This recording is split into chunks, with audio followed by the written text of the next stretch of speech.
どうやら案内してもらう必要はねえみてえだぜ。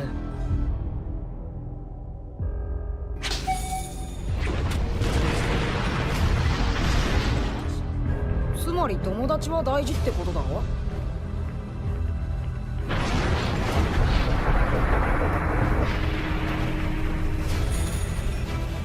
ナイスもんね。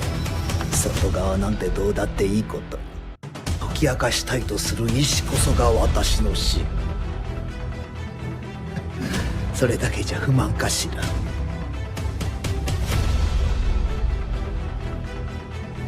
少し時間がかかるから待っててちょう。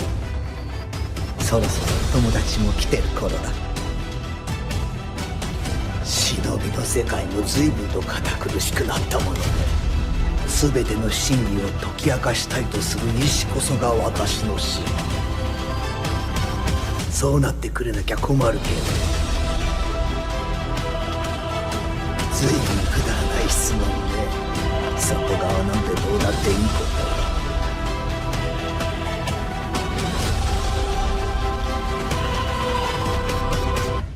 結構似合ってるじゃないか、そのカバン。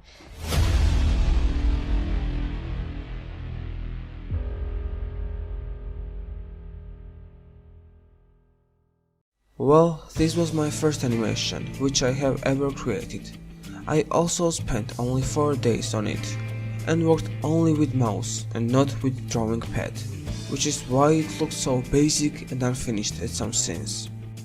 But I will improve my skills over time, and will make much better and higher quality animations.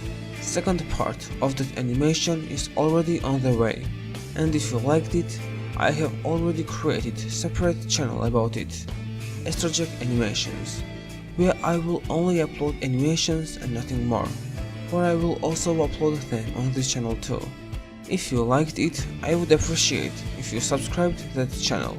I have a lot of future projects in my mind, which I think you will like. Anyway, I hope all of you have a great day, and let's start the video. Well, in the first episode of Boruto, we can see that the hidden leaf is destroyed. Most likely Ishiki or Kawaki was the one who did it, and this is really huge thing. Elite shinobi forces still exist in Boruto. In the aftermath of the 4th Shinobi World War, all 5 great nations and the Land of Iron had suffered crippling losses of personnel, with Komagakure being nearly completely destroyed by the Ten-tailed beast ball, which had wiped out the Elite headquarters, which was located near the village. To recover from these losses, the Elite Shinobi forces transitioned into the Shinobi Union, which sped the recovery efforts up, as well as opened the door for smaller Shinobi villages, such as Amegakure or Kusagakure, to join as equal members, eliminating the need of war for resources. I am pretty sure they would not just ignore the destruction of the Hidden Leaf, the strongest village among them, and realize that there is too much danger out there, and would declare war on whoever did it. And one of the most important person in that situation is Orochimaru, who has almost limitless potential, and is one of the most valuable ally of the Hidden Leaf. We have already seen that he has no desire to betray the Hidden Leaf and have any connection with Kara, and if the 5th Great Ninja World War begins, I am pretty sure that he will be on the Elite Shinobi Forces side. He can reanimate a lot of interesting ninjas, for example the Hokages, Obito, Madara, Itachi, the Akatsuki, and etc.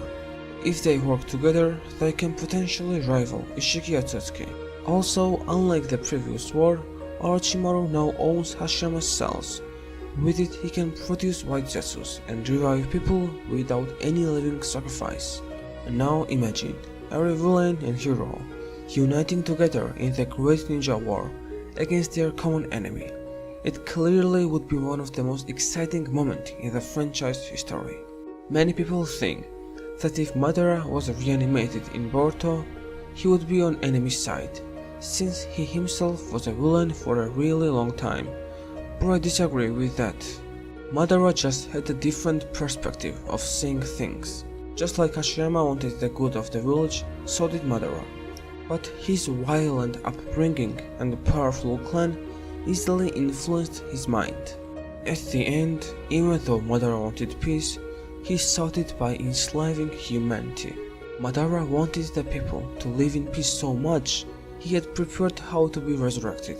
He had made plans to come back from the dead with the help of a successor in an overly complicated and difficult plan, just so he could give peace to his people, not out of spite, for vengeance, for power, for destruction, but for the people.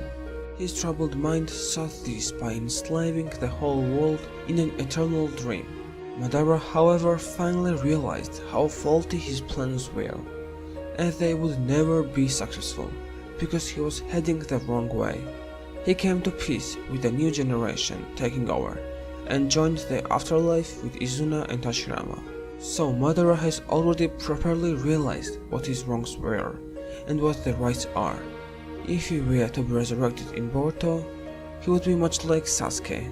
Beside Madara, resurrecting Might Dai would also come in handy, since we know that only taijutsu is effective on the Otsutskis, and Might Dai could spam his 8th gate.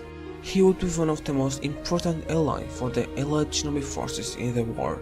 And also, let's not forget Itachi Uchiha, who has arguably the most Hex Susanoo in the entire series. His Yata Mirror and Tatsuka Blade would also play an important role in the war, since Tatsuka Blade is said to be one of the strongest sling technique, and the Yata Mirror can repel absolutely any attack, which of course would come in handy in every battle. I also hope that Sakumo will be finally reanimated, so that we'll be able to see his powers and abilities, which made him one of the most famous ninja in history of Naruto. However, I am not so sure which side would pure evil type villains like Kakuzo, Hidan, Deidara would take in this battle, but I believe they would also join their fellow ninjas in that war. As you can see, Orochimaru really owns a trump card in the face of Edo Tensei. It is one of my favorite technique, and I really hope we'll see it again in Boruto. I don't think that allied shinobi forces are strong enough to rival the Otsutskis by themselves, but let's see how strong the new generation of ninjas will be after the time skip. They surely have very big potential to surpass their parents. Anyway, I guess this is all for today. What do you think about this animation and 5th Great Ninja World War? Write your opinions in the comments, like this video and subscribe to this channel for more. Jack out. Bye.